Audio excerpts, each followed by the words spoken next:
So when I got a chance to act in films, it wasn't out of any creative desire, I say this honestly. It was purely out of the fear of failure and poverty. Whatever happened to me happened because I've always been terrified of failure. I don't want as much to succeed as much as I don't want to fail. I come from a very normal, lower middle class family. I saw a lot of failure. My father was a beautiful man and the most successful failure in the world.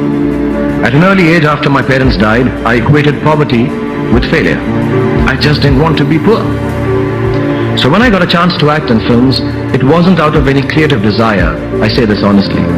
It was purely out of the fear of failure and poverty.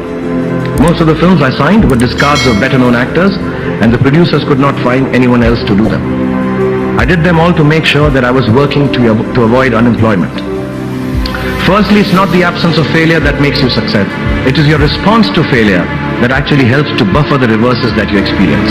I personally have one response to failure: pragmatism. A recognition and belief that if one approach does not work, then the other will or might. Repeated failure has taught me to stop pretending I'm someone else. It's given me the clarity to stick to things that really matter to me instead of distracting me from my core. Failure also gets you to find who your real friends are.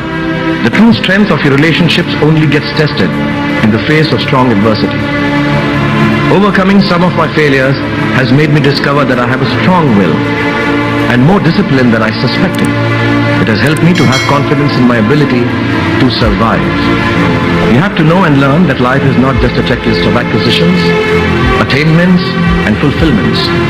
And when you fail, you fail well enough to succeed the next time. Don't be afraid of being afraid. Be afraid of not facing your fears and failure.